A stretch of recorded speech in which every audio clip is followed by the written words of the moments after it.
मौदा येथे महासम्राट बळीराजाला अभिवादन. सत्यशोधक समाज मौदामार्फत दिनांक 22 ऑक्टोबर 2025 बुधवारला बलिप्रतिपदेच्या दिवशी छत्रपती शिवाजी महाराज चौक, मौदा, जिल्हा नागपूर येथे भारतीय सिंधू कृषी सभ्यतेचा महानायक महासम्राट बळीराजाला अभिवादनपर कार्यक्रमाचे आयोजन करण्यात आले होते. सर्वप्रथम बळीराजा व शिवाजी महाराज यांना फुले वाहून अभिवादन करून बळीराजाच्या स्मरणार्थ पोवाडा व गीतगायन प्रस्तुत केले. बळी 7 काळजांच्या आत जपून ठेवावा असा निरागस राजा, आपल्या प्रजेतील प्रत्येक व्यक्तीला कष्टाचे व हक्काचे फळ समप्रमाणात विभागून देणारा सविभागी नेता. बळी हिरण्यकश्यपूचा पणतू, प्रल्हादाचा नातू, विरोचनाचा पुत्र, कपिलाचा पुतण्या आणि बाणाचा पिता. भारताच्या सांस्कृतिक इतिहासातील एक अत्यंत उत्तुंग व्यक्तिमत्व.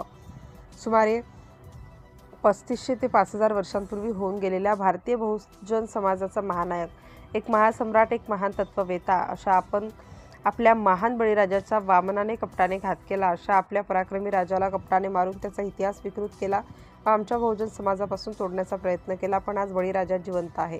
इडापिडा टळो, बळीचे राज्य येवो असे आपण म्हणून आपण त्यांचे हजारो वर्षापासून आजही स्मरण करतो.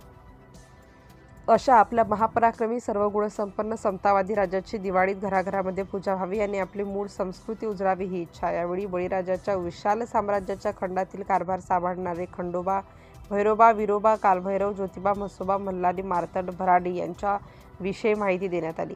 कार्यक्रमाच्या निमित्ताने जगदीश वाडी-भस्मे, राजेंद्र पिसे, संजय कानतोडे, डॉ. अनिल बोरकर, स्वराज कानतोडे यांनी मत व्यक्त केले, तर संचालन ईश्वर डहाके यांनी केले आणि आभार दिलीप तिघरे यांनी मानले. दिलीप तिघरे यांनी नुकतेच सत्यशोधक समाजाच्या पद्धतीचे लग्न केल्याने मौदाच्या इतिहासात ही क्रांतिकारक घटना असल्याचे त्यांनी बळीराजाचा फोटो देऊन त्यांना गौरविण्यात आले. यावेळी श्याम धकाते, प्रकाश घनकसार, राजू भोसकर, किशोर सांडेल, डहाके व मौदावासी उपस्थित होते.